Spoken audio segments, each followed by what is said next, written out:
Hi friends, నేను మీ నాని ప్రభాకర్. మీరు చూస్తున్నారు technologic channel. Friends, tech news episode 1079కి అందరికీ స్వాగతం. ఈరోజు టెక్ న్యూస్ ఏంటో చక్కగా చూసేద్దాం. సో మొదటి న్యూస్ చూస్తే మనకి షావమీ నుంచి ఈ రోజు కొన్ని ప్రోడక్ట్స్ని చైనాలో అయితే లాంచ్ అయిపోతుంది. మెయిన్గా చూస్తే షావమీ 12 సిరీస్ మొబైల్స్ని అయితే లాంచ్ అయిపోతుంది అనమాట.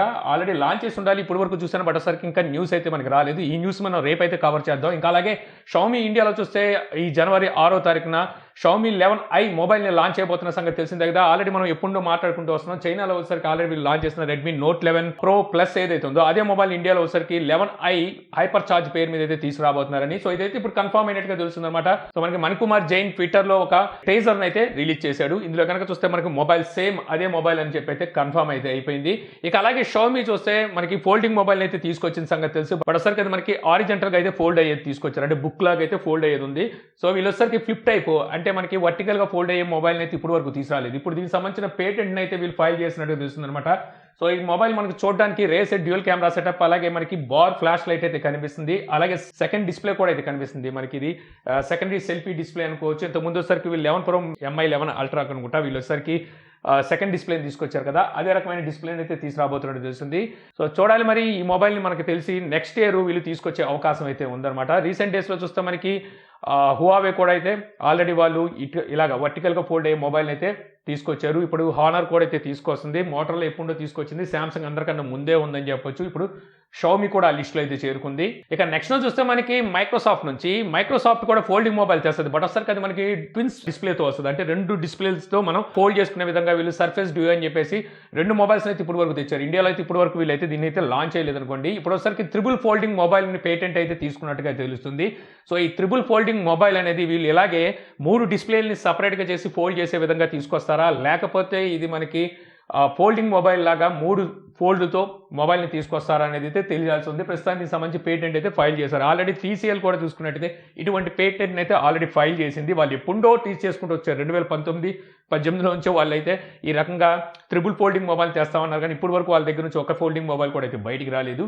ఇక నెక్స్ట్ చూస్తే మనకి iQOO 9 సిరీస్ మొబైల్స్ని వీళ్ళు జనవరి 5వ తారీఖున లాంచ్ అయిపోతున్న సంగతి తెలిసిందేగా. ఆల్రెడీ నిన్న దీనికి సంబంధించి మన న్యూస్లో కూడా అయితే మాట్లాడుకున్నాం. ఈ మొబైల్ కూడా చూడడానికి ఎలా ఉంటుంది అనేది ఆల్రెడీ రివీల్ కూడా అయిపోయింది. ఇప్పుడు ఒకసారికి ఈ మొబైల్లోని ప్యానల్, అలాగే ఒకసారి కొన్ని ఫీచర్స్ని అయితే వీళ్ళు హైలైట్ చేస్తూ మరికొన్ని పోర్షన్లు అయితే రివీల్ చేశారన్నమాట. ఈ మొబైల్ వచ్చరికి Samsung E5 second generation panel అయితే వాడబోతున్నట్టు తెలుస్తుంది. ఇంకా అంతేకాకుండా మనకి KPL డివైస్ అని చెప్పి అయితే వీళ్ళు చెప్తున్నారు అనమాట. KPL డివైస్ అంటే ఇది వచ్చరికి కింగ్ ప్రో లీగ్ అని చెప్పేసి ఒక గేమ్ అయితే ఉంటుంది. చైనాలో ఎక్కువగా వీటిని వచ్చరికి కాంపిటీషన్ అయితే నడుస్తుంది అనమాట గేమర్స్ మధ్యలో.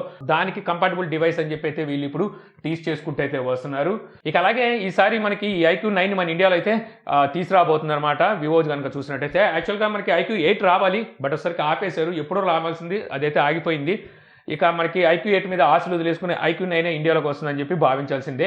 ఇక నెక్స్ట్ న్యూస్ వస్తే మనకి యాపిల్ నుంచి నిన్నే మనం టెక్న్యూస్లో మాట్లాడుకున్నాం. యాపిల్ మనకి 2023లో తీసుకురాబోయే iPhone 15లో వీళ్ళు సిమ్ స్లాట్ని అయితే రిమూవ్ చేసి ఈ సిమ్ సపోర్ట్తోనే మొబైల్స్ని అయితే తీసుకురాబోతున్నారని చెప్పి నిన్నే మనం టెక్న్యూస్లో మాట్లాడుకున్నాం. కాకపోతే ఈ రోజు వచ్చేసరికి మరో న్యూస్ అయితే బయటకు వస్తుంది. యాక్చువల్గా మనం అనుకున్నట్టుగా 2023లో కాదంట, 2022 అంటే నెక్స్ట్ ఇయర్లోనే సిమ్ స్లాట్ అనేది రిమూవ్ చేసేసి సో వీళ్ళొసరికి ఈ సిమ్ సపోర్ట్ అయితే మొబైల్స్ తీసుకురాబోతున్నట్టుకైతే మళ్ళీ కొత్త న్యూస్ అయితే వస్తుంది. దీని ప్రకారం చూస్తే iPhone 14 అంటే నెక్స్ట్ ఇయర్ మనం రాబోయే ఐఫోన్స్లోనే మనం ఈ సిమ్ సపోర్ట్ని అయితే చూసే అవకాశం అయితే కనిపిస్తుంది. సో చూడాలి ఈ దారిలో ఎన్ని కంపెనీలు వాళ్ళ మొబైల్ ఫోన్స్లో ఈ సిమ్ కార్డ్స్ స్లాట్ని రిమూవ్ చేసేస్తాయో. ఇక నెక్స్ట్ చూస్తే మనకి సామ్సంగ్ నుంచి సామ్సంగ్ మొబైల్స్లో వాళ్ళ ఓన్ స్టోర్ అయితే ఉంటుంది, గెలాక్సీ స్టోర్ అని చెప్పి అయితే కనిపిస్తూ ఉంటుంది కదా. సో ఇందులో కొన్ని అప్లికేషన్స్ వచ్చేసరికి మాల్వేర్ గుర్తించినట్టుగా తెలుస్తుంది అనమాట. యాక్చువల్గా ఈ అప్లికేషన్స్ ఏవైతే ఉన్నాయో వీటిని వచ్చేసరికి సామ్సంగ్ హోస్టింగ్ కూడా చేస్తుంది. అంటే మనకి స్టోర్స్లో వచ్చేసరికి వీళ్ళు స్లైడ్ షో లాగా, అంటే షో బాక్స్ అయితే ఉంటుంది, అక్కడ వచ్చేసరికి రికమెండ్ చేసినట్టుగా ఈ అప్లికేషన్స్ అయితే ప్రమోట్ చేస్తుంటారు. అలాంటి చోట అయితే ఇలాంటి మాల్వేర్ ఉన్న యాప్స్ అయితే గుర్తించినట్టుగా తెలుస్తుంది. మరి ఇప్పుడు సామ్సంగ్ ఏం చేస్తుందో చూడాలన్నమాట. యాక్చువల్గా ఇలాంటివి గూగుల్కే తప్పలేదు, గూగుల్ ప్లే స్టోర్లో కూడా మనం ఇటువంటి మాల్వేర్ అటాక్ చేసే అప్లికేషన్ చాలా వరకు రిమూవ్ చేసింది. ఇప్పటికీ ఎంత రిమూవ్ చేసినా సరే వస్తూనే ఉంటాయి. సో వాళ్ళకే తప్పనప్పుడు ఇంకా గెలాక్సీ స్టోర్లో చూస్తే మనకి గూగుల్ ప్లే స్టోర్లో లేని అప్లికేషన్స్ కూడా అయితే ఉంటూ ఉంటాయి. కొన్ని అయితే రద్దు చేసిన అప్లికేషన్స్ కూడా మనకి ఈ స్టోర్లో అయితే ఉంటుంటాయి. మ్యాక్సిమం నేను అందుకే థర్డ్ పార్టీ స్టోర్ని అయితే నేను అస్సలు యూజ్ చేయను. సో మ్యాక్సిమం ఏంటంటే మనం ఆండ్రాయిడ్ డివైసెస్ వాడినప్పుడు గూగుల్ ప్లే స్టోర్ను వాడడమే ఉత్తమం అనమాట. ఇక అలాగే మనకి Samsung M33 5G variant mobile ఇప్పుడు మనకి గీక్ బెంచ్ లో అయితే స్పాట్ అయిందనమాట. సో ఇక్కడ వచ్చేసరికి ఇందులో సామ్సంగ్ ఎక్సినోస్ 1200 ప్రాసెసర్ అయితే వాడబోతున్నట్టు తెలుస్తుంది. అలాగే 6000 mAh బ్యాటరీతో అయితే మొబైల్ రాబోతుందట.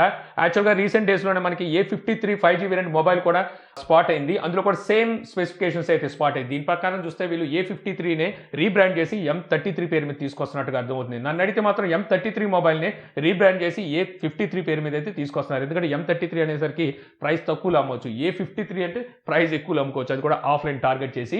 ఇక నెక్స్ట్ చూస్తే మనకి ఒప్పో నుంచి ఒప్పో 3 కొత్త పేటెంట్స్ అయితే అందుకున్నట్టు తెలుస్తుంది. సో ఈ పేటెంట్స్ లో కనుక చూస్తే మనకి బ్యాక్ సైడ్ సెకండ్ డిస్ప్లే అయితే కనిపిస్తుంది. సో ఈ సెకండ్ డిస్ప్లే కాన్సెప్ట్ అనేది ఇప్పుడేం కొత్త ఏం కాదు, ఆల్రెడీ ఇంతకుముందు కొన్ని కంపెనీలు అయితే తీసుకొచ్చేసినాయి. సో ఆ కాన్సెప్ట్ అయితే వీళ్ళు తీసుకురాబోతున్నది వస్తుంది. మనకి నెక్స్ట్ వీళ్ళు తీసుకురాబోయే 5X4 కానీ 5 కానీ ఉంటాయి కదా, అందులో వచ్చేసరికి కమర్షియల్ గా అయితే తీసుకురావాలని చెప్పి అయితే చూస్తున్నారంట. 3 మోడల్స్ లో అయితే వీళ్ళు ఈ పేటెంట్ అయితే ఫైల్ చేసినట్టుగా తెలుస్తుంది. ఒకటేసరికి సర్క్యులర్ లో డిస్ప్లే అయితే కనిపిస్తుంది, ఇంకోటి స్క్వేర్ గా అయితే ఉంది, ఇంకోటి స్క్వేర్ గా మనకి సర్క్యులర్ కెమెరా డిజైన్ లో సెంటర్ లో అయితే కనిపిస్తుంది అనమాట. ఇటువంటి పేటెంట్ అయితే ఇప్పుడు ఒప్పో అందుకుంది. ఇక నెక్స్ట్ చూస్తే మనకి రియల్మీ నుంచి రియల్మీ నెక్స్ట్ ఫ్లాగ్షిప్ మొబైల్ మనకి జనవరి 4వ తారీఖున GT2 సిరీస్ అయితే లాంచ్ అయిపోతున్న సంగతి తెలిసిందే కదా. ఇప్పుడు వీటికి సంబంధించిన మరికొన్ని పోర్షన్లు అయితే రివీల్ చేసి ఇందులోని మేజర్ స్పెసిఫికేషన్స్ అయితే వీళ్ళు హైలైట్ చేసుకుంటూ అయితే వచ్చారనమాట. ఇందులో అసలుకి LTPO ప్యానల్ తో మనకి డిస్ప్లే అయితే రాబోతున్నట్టు, అది కూడా సామ్సంగ్ డిస్ప్లే అయితే వాడబోతున్నారు. అలాగే డిస్ప్లే మనకి 1000 టచ్ శాంప్లింగ్ రేట్ కి అయితే సపోర్ట్ చేస్తుందని చెప్పి వీళ్ళు హైలైట్ అయితే చేస్తున్నారు. డిస్ప్లే మేట్ లో A+ రేటింగ్ కూడా పొందినట్టుగా అయితే హైలైట్ చేస్తున్నారు అనమాట. ఇంకా ఈ డిస్ప్లే కూడా మనకి 2K రెజల్యూషన్ అయితే రాబోతుంది. ఇన్ డిస్ప్లే ఫింగర్ ప్రింట్ తో ఉండబోతున్నట్టుగా వీళ్ళు ఈ డిస్ప్లేకి సంబంధించి మేజర్ హైలైట్స్ అయితే ఇప్పుడు టీజ్ చేస్తున్నారు. ఇక అలాగే రియల్మీ ఈ GT2 సిరీస్ కి సంబంధించిన ప్రీ లాంచింగ్ సేల్స్ అయితే ఆల్రెడీ చైనాలో స్టార్ట్ చేసినట్టుగా అయితే తెలుస్తుంది అనమాట. ఇక అక్కడ వచ్చరికి $1 పే చేసి దీన్ని అయితే ప్రీ రిజిస్ట్రేషన్ అయితే చేసుకోవచ్చు, అంటే ప్రీ బుకింగ్ అయితే చేసుకోవచ్చు. సో $1 అంటే మన ఇండియన్ కరెన్సీలో చూసుకుంటే ₹12 పే చేసి అయితే సో ఈ మొబైల్ అయితే బుక్ చేసుకోవచ్చు అని చెప్పి అయితే తెలుస్తుంది. అక్కడ JD.comలోనూ అలాగే వీళ్ళ రియల్మీ అఫీషియల్ వెబ్సైట్లో అయితే వీటిని ప్రీ బుకింగ్స్ అయితే తీసుకోవడం స్టార్ట్ చేశారు. ఇక అలాగే రియల్మీ 9 Pro Plus ఈ మొబైల్ వచ్చరికి బ్యూరో ఆఫ్ ఇండియన్ స్టాండర్డ్స్ లో అయితే స్పాట్ అయినట్టుగా తెలుస్తుంది. దీని ప్రకారం చూస్తే అతి త్వరలో మనకి అతి త్వరలో అంటే నెక్స్ట్ ఇయరే, సో Q1లోనే ఈ మొబైల్స్ రియల్మీ 9 సిరీస్ మొబైల్స్ మన ఇండియాలో లాంచ్ అయిపోతున్నట్టుగా అయితే అర్థమవుతుంది అనమాట. అలాగే రియల్మీ C31 మొబైల్ కూడా మల్టిపుల్ సర్టిఫికేషన్ సైట్లలో అయితే స్పాట్ అయినట్టుగా అయితే తెలుస్తుంది. ఇక నెక్స్ట్ చూస్తే మళ్ళీ మనకి సామ్సంగ్ నుంచి Samsung Galaxy tab A8, so ఈ టాబ్లెట్ త్వరలో మన ఇండియాలో లాంచ్ అయిపోతున్నట్టుగా అయితే కన్ఫర్మ్ అయింది.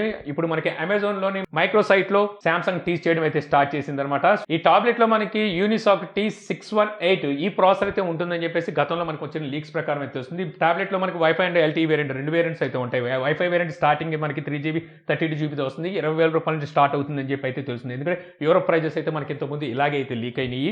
సో మన ఇండియాలోకి వచ్చేసరికి ఇంకొంచెం 1000-2000 తగ్గిస్తారేమో చూడాలి. ఇక అలాగే Samsung S21 FE fan edition mobile మనకి ఇది యాక్చువల్గా మనకి జనవరి 4-5 తారీఖులో లాంచ్ చేస్తారనుకున్నాం, బట్ సరికి తర్వాత దాన్ని పోస్ట్ పోన్ చేసి జనవరి 11వ తారీఖున లాంచ్ చేస్తారని చెప్పి కూడా ఇంతకుముందు లీక్స్ అయితే బయటకు వచ్చినాయి. అయితే ఈ మొబైల్లో మనకి 2 వేరియంట్స్ అయితే ఉండబోతున్నాయి. ఎక్సినోస్ 2100 ప్రాసెసర్తో ఇంకోటి స్నాప్డ్రాగన్ 888 ప్రాసెసర్ అయితే ఉండబోతుందిగా. సో మన ఇండియాలోకి తీసుకొచ్చే మొబైల్ వచ్చరికి స్నాప్డ్రాగన్ 888 ప్రాసెసర్తో తీసుకురావచ్చు అని చెప్పేసి అయితే మళ్ళీ మనకి కొత్త లీక్స్ అయితే బయటకు వస్తున్నాయి. సో చూడాలి ఏ ప్రాసెసర్తో మన ఇండియాలోకి మొబైల్ వస్తుందో.